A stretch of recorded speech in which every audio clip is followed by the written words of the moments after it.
In the teachings of Buddha, there was a quote that I really loved. I didn't put it as a display quote, but it's really very powerful. And that quote from Buddha is, "The only effort of any intelligent person in this world ought to be to know something which cannot be destroyed by death." The only effort of any intelligent person in this world ought to be to know something, not to believe in something, to know something which cannot be destroyed by death. And I wonder if you know something. Know means trust. If you trust in something without any doubt that cannot be destroyed by death, certainly it's not your body or any of your possessions, all of which will become dust. Everything on the planet, including you, to put it in Ken Wilber's terms, is tomorrow's food. It's a constant recycling in the physical plane. So what part of you cannot be destroyed by death? What part of you is real, if you will, as Lao Tzu put it? But I knew there was something in the New Testament that really had struck me. So the first is from John 10, verse 34. It says, "Is it not written in your law, I have said, you are gods?" From Jesus Christ. "Is it not written in your law, I have said, you are gods?" Which is really what you have to understand and embrace and know if you're going to become a manifester. You have to know what you are being told here by a great spiritual teacher. You are gods. And the second one was John 14, verse 20, that says, "On that day you will know," see how that word know is always there. You won't believe, you will know. "On that day you will know that I am in my Father, and you in me, and I in you." So what is being talked about here? What is being talked about is not something that is physical. It's not like my arm is in your arm, my spleen is in you. What we're talking about here is something that is beyond the physical, that is in you, and in the Father, and in me, and in everything. And if you get this, if you know this, then you begin to see yourself as connected to this divine intelligence that is everywhere, that is always flowing, that is inexhaustible, that is non-judgmental, that is available for you to plug into, just like electricity. And you can do anything you want with it, like electricity. It'll light up a hospital where everybody is reputed to be ill, and it'll light up a house of ill repute. You can do what you want with it. It is there. It is divine. And you are a piece of it. You are connected to it. And once you trust in this, and once you know this, you almost come to a different perspective in your life. Earlier in the first principle, I had talked about these archetypes that Carl Jung referred to. And in these archetypes, he said that we move from athletes to warriors to statesmen to spirit, and then when we are there, we can be all of these things. And one of the things that he also said is that if you don't get to this highest place, this highest archetype, then you will continue to come back and do it. Now, he's talking about reincarnation, and I'm not going to talk about reincarnation here. The way I see it is I think of God as like the ocean. For me, to understand this idea of learning to trust, God is like the ocean, and I am a glass. And I take this glass, and I dip it into the ocean. And I say, okay, what do I have here? And the answer is, I have a glass of God. Now, it's not as big, it's not as strong, it's not as all-knowing, it's not as all-powerful, but it is still God. And just like a wave on the ocean is what the ocean is doing, you are what God is doing. And until you know this, you will never have the trust I'm talking about. You are what God is doing. And if you take a drop of water out of that ocean and you separate it out and you put it over here, you will find that it is weak, that it will collapse, that it has no power, that it can't do anything. Because it is separated from its source. And the same is true of us. When we separate ourselves from our source, from the divinity that is in all things, we take and make ourselves powerless, impotent, unable to do the divine things that we can do when we are united. Both as united with God, or with soul, or spirit, whatever you want to call it, united with each other. You see, it's that separation. It's always that separation. So it's almost like learning to trust in yourself involves trusting in the fact that you have a divinity.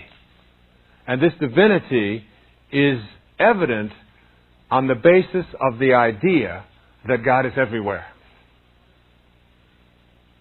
And if this intelligence is everywhere, you have to trust that it's in you. And there's no mistakes here. And while you may not always honor everything that you do and that others do, you can see that your essence, your basic essence of what it is that created you in the first place is that divine organizing intelligence that can never die. You've got to know that. You've got to trust in that. And it's something I'd like to suggest to you when I talk about you can't give away what you don't have. That whatever it is that you are giving away in the way of being offended or being an appreciator, and by the way, appreciation versus depreciation is the highest form of energy that you can have to your thoughts. In other words, every time you have a thought of depreciation, you have weakened yourself in some form.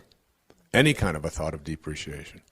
Whereas if you can shift a thought of depreciation into one of appreciation, even for that which you have been conditioned to believe deserves to be depreciated, if you can figure out a way to change and alter your thoughts, then you move into a higher energy. But more than moving into a stronger and a higher energy with appreciation, is that you move into a level of consciousness called synchronicity, in which you start to negotiate the presence of energy to serve as an attractor pattern.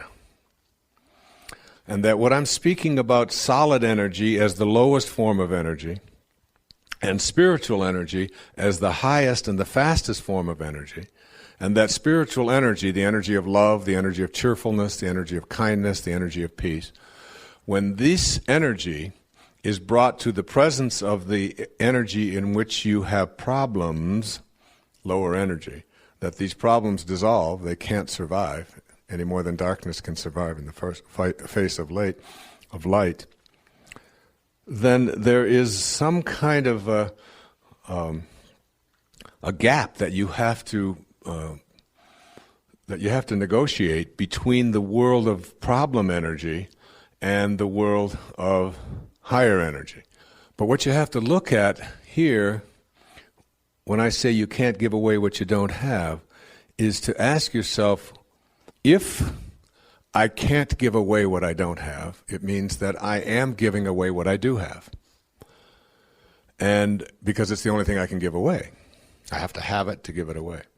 So, and if energy is the vehicle upon which things are attracted and come into my life, then what is it that I am sending out there, because it is in giving that we receive, what is it that I'm giving? What am I sending out there? What kind of energy do I send out there? And begin to look at that as the rationale and the explanation and the reasoning behind what is showing up in your life. that it really has nothing to do with what's going on outside of you in other people and in other events and in what other people are saying or doing or circumstances of your life. As much as we like to use that as an explanation and a rationale for it, that in fact, if you can change around your thinking to ask yourself, why do I keep attracting what it is that I'm attracting into my life, and what can I do to attract something different into my life? These things that we're calling attractor energies, that possibly, just possibly, I might be able to come to a place where I recognize that everything that's going on in my life, everything, I take responsibility for. And if I continue to attract the wrong people, or scarcity instead of abundance, or illness instead of health, or unhappiness rather than happiness, or fear rather than faith. And again, I always go back to that very famous prayer of St. Francis, where there is doubt, let me bring faith. Where there is despair, hope. Where there is darkness, light. Where there is sadness, joy. Where there is hatred, love. And if I can find a way to rid myself of those, just the thoughts, that I might possibly open myself up to a new idea, a mind that is open to everything, is one in which I say that I have been responsible for attracting all of these things into my life, and now I'm going to work at it for a given period of time of attracting something different into my life. I'm going to go with new attractor patterns of energy. I'm just going to go with it and see if I can make that shift begin to take place. And this thing that I have referred to as synchronicity is something that Jung said is something that is very real and is very powerful and is something that you can access. Which means that as you reach a faster energy yourself, you see, if everything is energy and nothing happens until something moves, and everything is moving, then you yourself are just a great big bundle of energy. You are just vibrating, and if you are a bundle of energy, if you buy this idea that your hand and your feet and your eyes and your entire body is really nothing more than a series of very, very tiny subatomic particles all moving together very fast with spaces between them, and you see that and you can get that, then you recognize that there's got to be a frequency at which you are vibrating. It's got to be vibrating at some frequency. And if you can also accept the idea that if I could move to a faster and a higher, more spiritual energy, that I will literally change the vibration at which I am vibrating, then it begins with the thoughts. It begins with how I am processing and thinking thoughts, that I can absolutely get to a place where I can start to radiate out different kinds of energy. Sell your cleverness and purchase bewilderment. Be in a state of bewilderment. That's what I mean by being spiritual. One of the ways to test whether you're on the path that I'm speaking about, the path of being into a spiritual being, having a human experience rather than the other way around, is to detect in yourself how much of my energy and my time do I spend being in a state of cheerfulness. How cheerful am I? Or how morose am I? How down am I? How, when I'm coming home to my family and to those that I love, how am I anticipating what it's going to be like when I go into the house? Am I down more? Am I unhappy more? Am I looking at the pessimistic side of life? Am I always feeling that something might be wrong? Am I putting my attention on what I don't want? Because if your thoughts are on what you don't want, and what you think about is what expands, what you don't want is what you'll continue to see showing up in your life. You'll keep purchasing it. Another element of what we call spiritual in these three words in this program is the sense or the extent to which you feel connected to other people. You see, the ego is the part of us that believes that we're separate from each other. I'm separate from you, you're separate from me. You have a different body than I do. I'm separate from what I would like to attract into my life, and I am separate from God.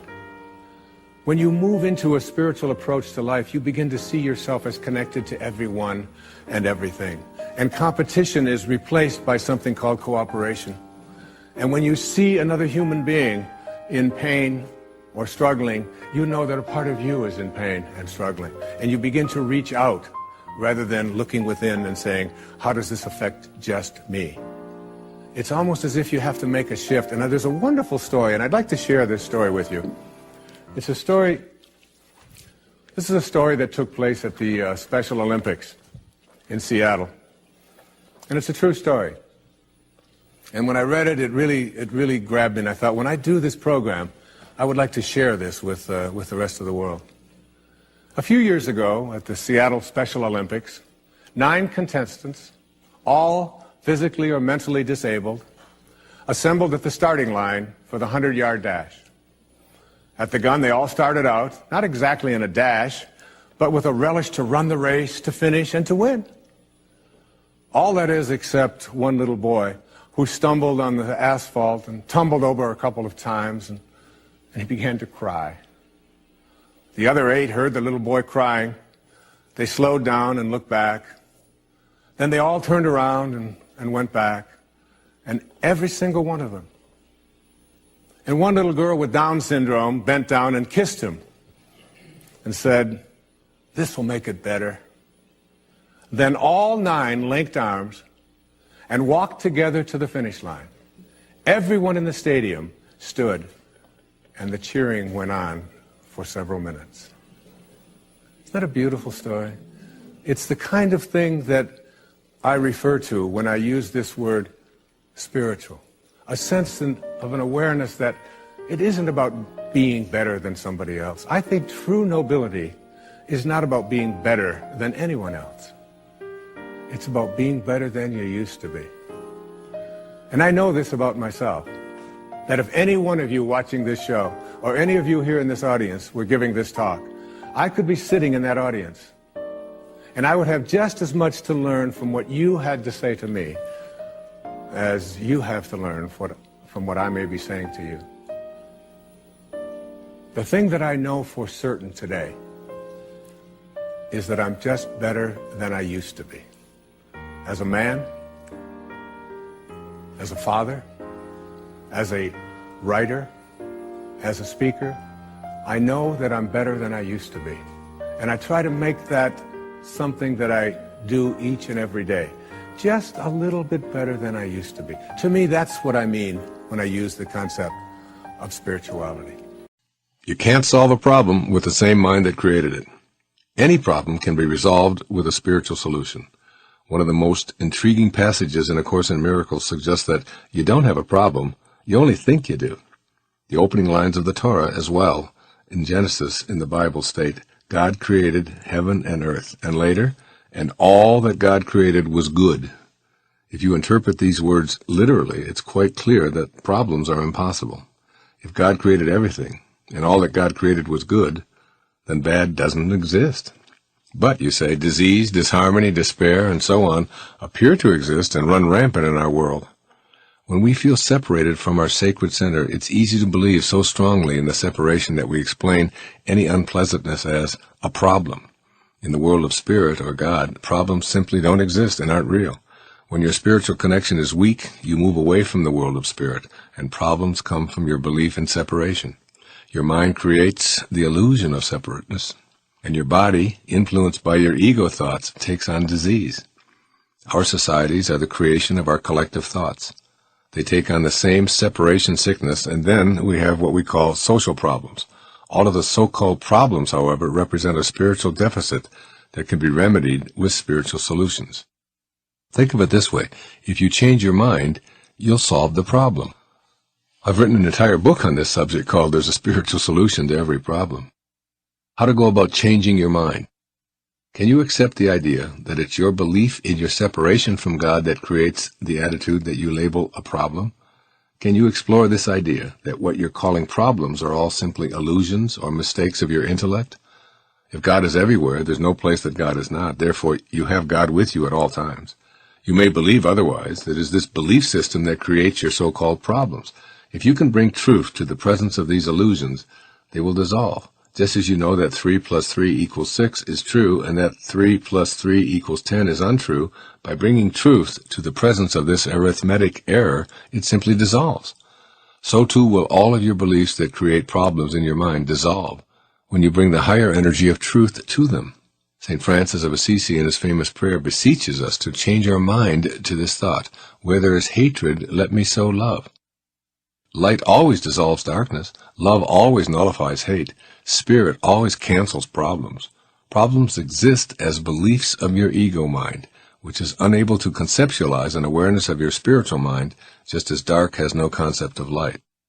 By actually rewriting your agreement with reality, you can change your mind and send away any perceived problem. Change your attitude toward yourself and resolve to believe in your connectedness to the higher energy of God, even in the direst of circumstances. Turn anything that seems problematic over to your higher self, trusting that the problem is not what it seems to be.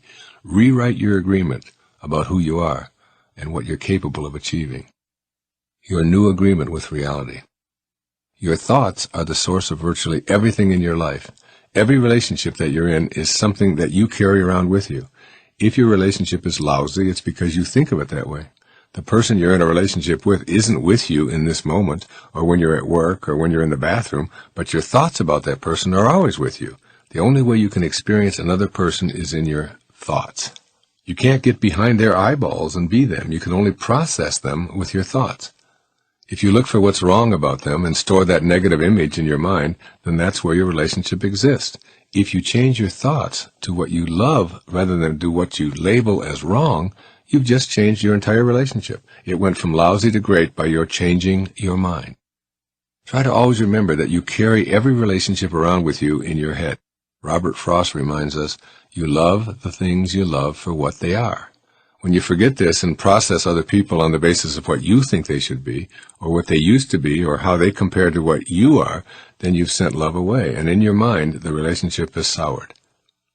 You experience everything and everyone in your thoughts. Change your thoughts, and you change what you carry around in your head as problems. The world is just the way it is. The economy is just as it should be. The people who are behaving badly in the world are doing what they're supposed to be doing. You can process it in any way that you choose. If you're filled with anger about all of those problems, you are one more person who contributes to the pollution of anger. Your desire to do something about the lowest energies will motivate you to be more loving, more feeling, and more peaceful. And in so doing, you may influence those who are the farthest removed from God to return to their source. This new agreement with yourself to always stay connected to Spirit, even when it seems to be the most difficult thing to do, will allow whatever degree of perfect harmony that your body was designed for to proliferate. Turn diseases over to God and treat your body to regular exercise, healthy food, large amounts of pure water, and plenty of rest to allow it to function as a container for Spirit to flow through. Your new agreement with reality, in which you blended your physical self and your personality with your spiritual God-connected self, will begin to radiate a higher energy of love and light. Wherever you go, others will experience the glow of your God consciousness, and disharmony and disorder and all manner of problems simply will not flourish in your presence. Become, quote, an instrument of thy peace, unquote, as St. Francis desires in the first line of his famous prayer. Move up the ladder of human awareness from the lowest to the highest. Become a mystical being by simply changing your mind from one that created and experienced problems to one that resolves them. Love and God, love and divine essence are exactly the same, and they are unconditional. You have to have the same love for God or for this divine essence that it has always had for you. Through the worst of your days, through the lowest points in your life, this love has always been there. It's available to you.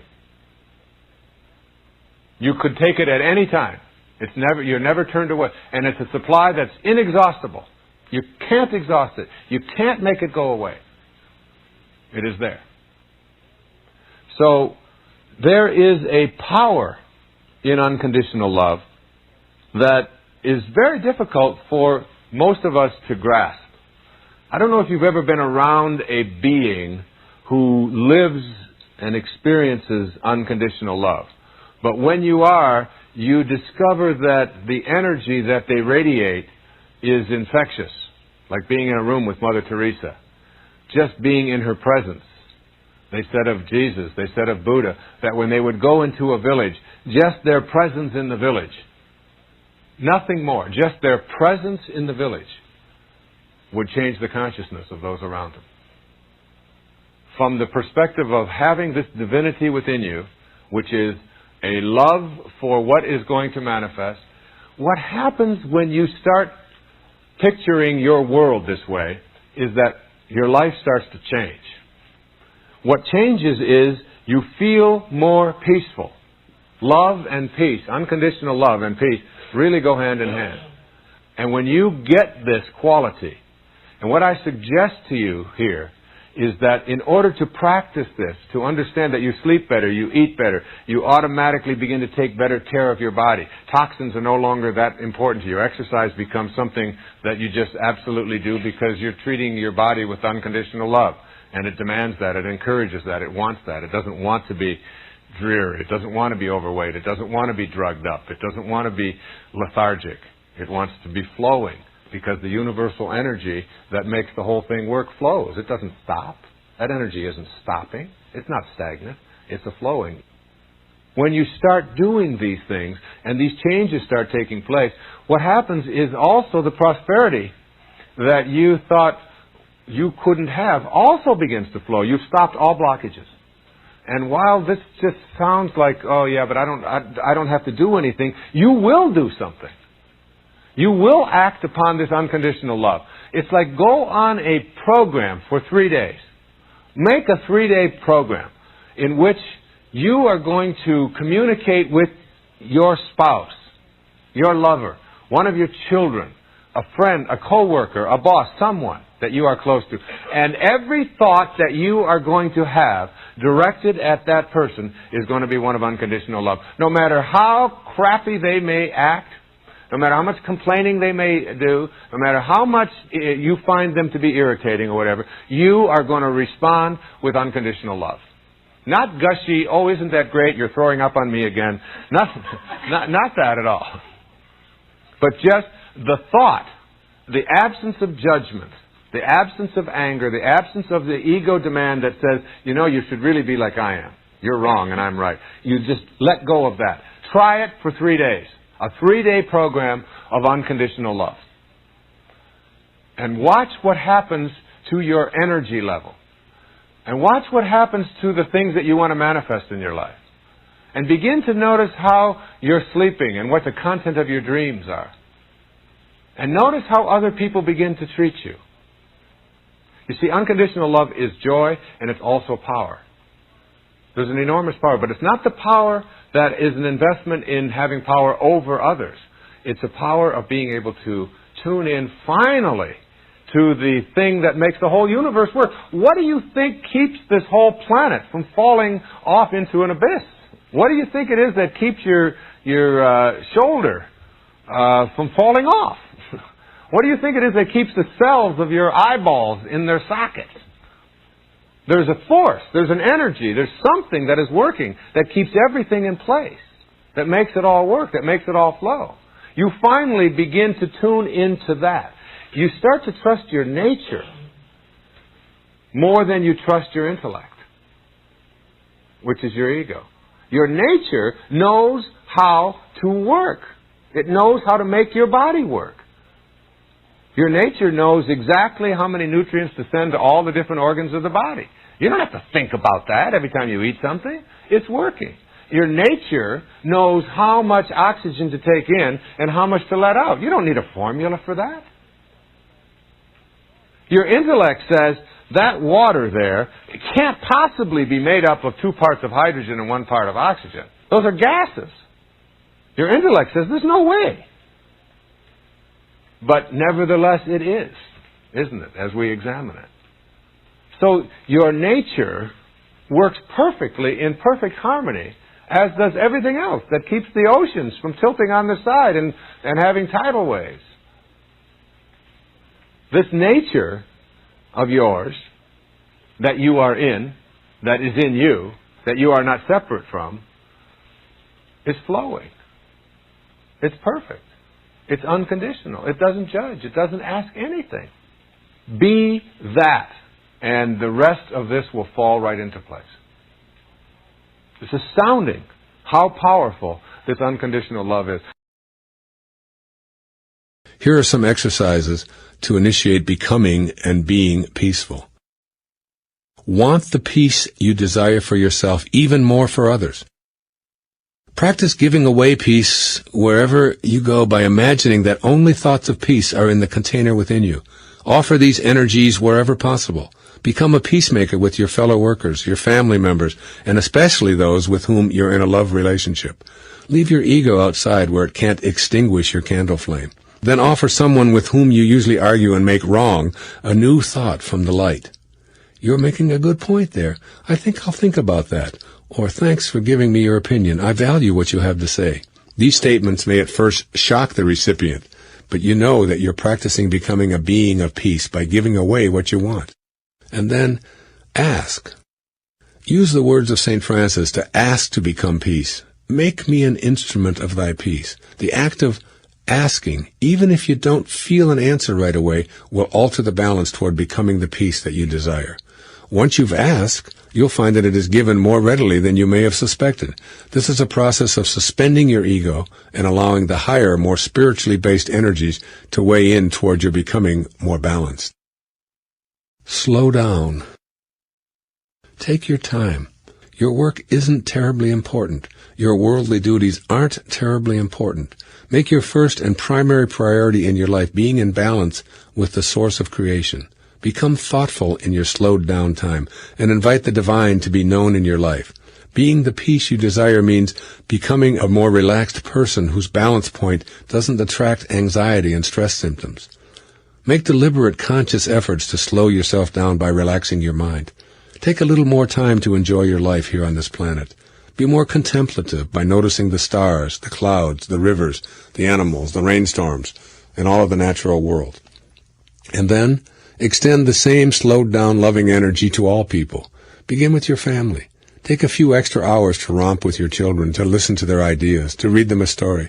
Go for a walk with your most cherished loved one and say how much you treasure him or her in your life. Extend this slowed-down perspective outward at work, in your community, and even to strangers. Make a deliberate effort to give someone your place in line rather than hurrying to be first. Become conscious of your efforts to become the peace you desire and to live in balance, even while you're driving. As you slow your thoughts down and decide to enjoy your life more, bring your car to a stop at a yellow caution light rather than speeding on through. Consciously drive at a relaxed pace rather than in a frenzy to get somewhere 2 minutes sooner. Let other people into the stream of traffic by being courteous rather than right. These are all ways to begin the process of realignment. Become conscious of your desire to be at peace, and then match your present moment thoughts to that desire. You'll become more compassionate without trying to be, simply because you've aligned your inner world with your desire to be in balance. You'll find that your body will feel more in balance as you pursue this glorious quest, as it will experience fewer symptoms of stress. Your body weight will adjust to the optimal level as you return to a state of perfect equilibrium. Your skin will reflect the balance and peace that you're becoming. Your digestion will return to normal without the aid of pills. Your sleep patterns will adjust. Your bowels will function perfectly as they were designed to. In short, you will be in perfect balance. You will not only be in balance, but irony of ironies, you'll become more productive. You'll have more abundance flowing in your life while being peaceful for the first time since you were a child. Take the advice of my teacher, Nisargadatta Maharaj. Just be. Give it a try, and I promise you'll be peacefully surprised.